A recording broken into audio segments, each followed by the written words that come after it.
जिन जिले में बीजेपी जिन सीटों पर जीत दर्ज करने का दावा कर रही थी, उम्मीद कर रही थी, उनमें सफीदों सीट भी शामिल है, क्योंकि 2019 के चुनाव में बीजेपी यहां से 5000 वोटों से हारी थी और अब लोकसभा चुनाव में उसे 5000 वोटों की लीड मिली थी।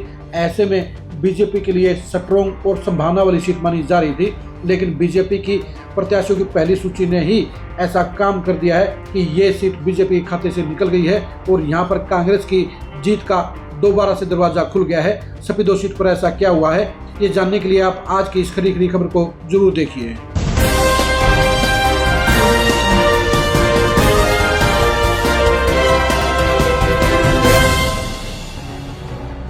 जींद जिले में चुनाव होने से पहले ही कांग्रेस की जो सीट पक्की हो गई है, वो सीट है सफीदों की सीट। सफीदों में 2019 में भी कांग्रेस के विधायक सुभाष गंगोली बने थे। अब 2024 में लगातार दूसरी बार विधायक बनने का उनका रास्ता साफ हो गया है, क्योंकि बीजेपी ने सुभाष गंगोली को मनचाहा गिफ्ट दे दिया है।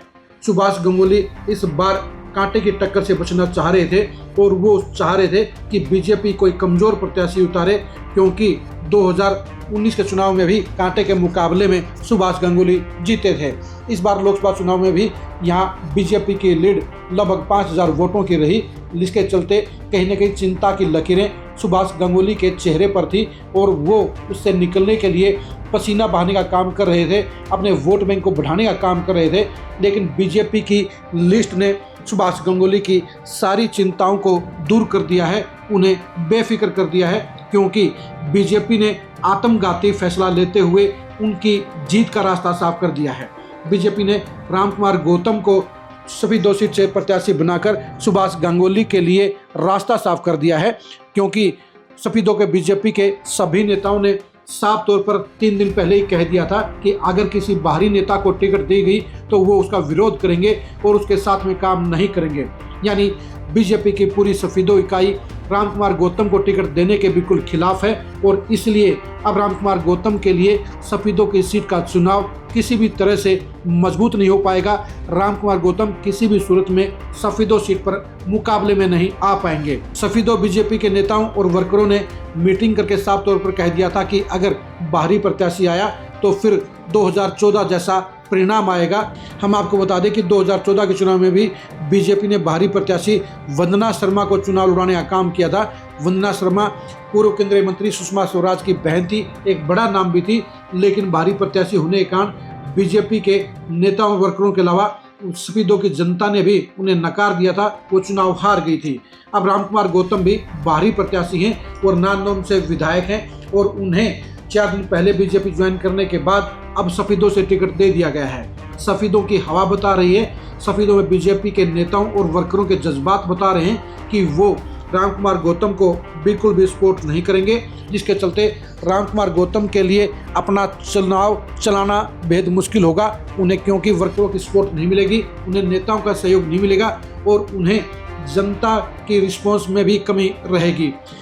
सफीदों हल्का बड़ा टेढ़ा हल्का है, वहाँ जीत दर्ज करने के लिए भारी मशक्कत करनी पड़ती है, क्योंकि जिस तरह से लोकसभा चुनाव के अंदर सतपाल ब्रह्मचारी को टिकट देने के चलते ये सोचा गया था कि सफीदों हल्के से उन्हें बड़ी लीड मिलेगी, लेकिन सफीदों हल्के के लोगों ने सतपाल ब्रह्मचारी को भी रिजेक्ट कर दिया, नकार कर दिया।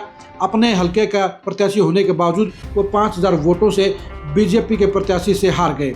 अब विधानसभा चुनाव में भी बाहरी प्रत्याशी को सफीद हल्के की जनता पसंद नहीं करेगी, उन्हें वोट नहीं देगी और उसके साथ साथ बीजेपी के नेता और वर्कर भी रामकुमार गौतम के लिए पसीना नहीं बहाएंगे।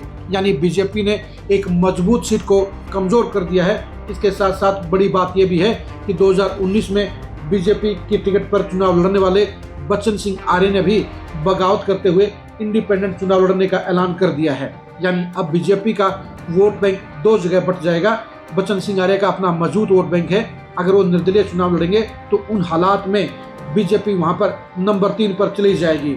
अगर आईएनएलडी ने मजबूत प्रत्याशी दे दिया तो उन हालात में बीजेपी नंबर 4 पर भी जा सकती है, क्योंकि सफीदों की हवा साफ तौर पर इशारा कर रही है कि बाहरी प्रत्याशी के तौर पर रामकुमार गौतम का वेलकम नहीं होगा, बल्कि उन्हें परेशानियां आएंगी, उन्हें आगे बढ़ने का रास्ता नहीं मिलेगा, उन्हें गांव में बस्ता उठाने वाले वर्कर नहीं मिलेंगे, उन्हें बूथ की मैनेजमेंट नहीं मिलेगी।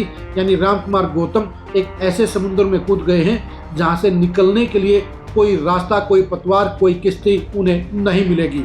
यानी चारों तरफ से रामकुमार गौतम के लिए चुनौतियों के पहाड़ खड़े हैं और बीजेपी सफेदों के नेता और वर्कर उनका साथ देने के बजाय उनका विरोध करने के लिए खड़े हैं। रामकुमार गौतम को टिकट देकर बीजेपी ने आत्मघाती गलती करने का काम किया है, गलत फैसला लेने का काम किया है और बीजेपी ने अपनी संभावित जीत वाली सीटों में से एक सीट को बिना चुनाव लड़े ही गंवाने का काम कर दिया है।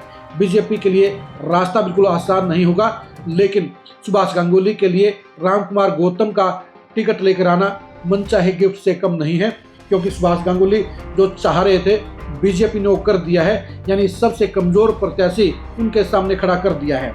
अगर स्थानीय कोई प्रत्याशी होता या बच्चन सिंह आर्य दूसरी बार टिकट लेकर आते तो फिर सुभाष गांगुली के लिए चिंताएं बढ़ जाती। अगर जसबीर जायसवाल भी टिकट लेकर आते तो भी सुभाष गांगुली के लिए चिंता बढ़ जाती। लेकिन रामकुमार गौतम को टिकट मिलने से सुभाष गांगुली के लिए कोई चुनौती नजर नहीं आती है, उन्हें कोई परेशानी ही नहीं होगी और वो आराम से चुनाव जीतने के हालात में नजर आते हैं।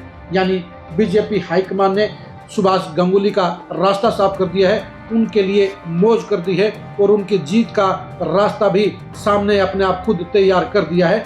बीजेपी की इस लिस्ट के बाद सफेदों हल्के में साफ तौर पर एक ही आवाज आ रही है कि रामकुमार गौतम का चुनाव नहीं उठेगा और अब सुभाष गांगुली लगातार दूसरी बार विधायक बन जाएंगे। यानी सफेदों की हवा और माहौल दोनों ही ये ऐलान कर गए हैं कि बीजेपी ने गलत प्रत्याशी उतारा है, बीजेपी ने बाहरी प्रत्याशी उतारा है और रामकुमार गौतम यहाँ चुनाव जीतने के बजाय जमानत बचाते हुए नजर आएंगे। सफेदों सीट के ऊपर बीजेपी प्रत्याशी रामकुमार गौतम का अंजाम जानने के लिए आप खरी खरी न्यूज के साथ बने रहिए।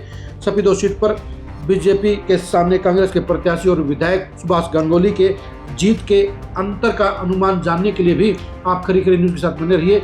सफेदों सीट के ऊपर होने वाले एक तरफा मुकाबले के परिणाम को जानने के लिए भी आप खरी खरी न्यूज के साथ बने रहिए। आप हमारे फेसबुक पेज को फॉलो कीजिए, आप हमारे यूट्यूब चैनल को सब्सक्राइब कीजिए। नमस्कार।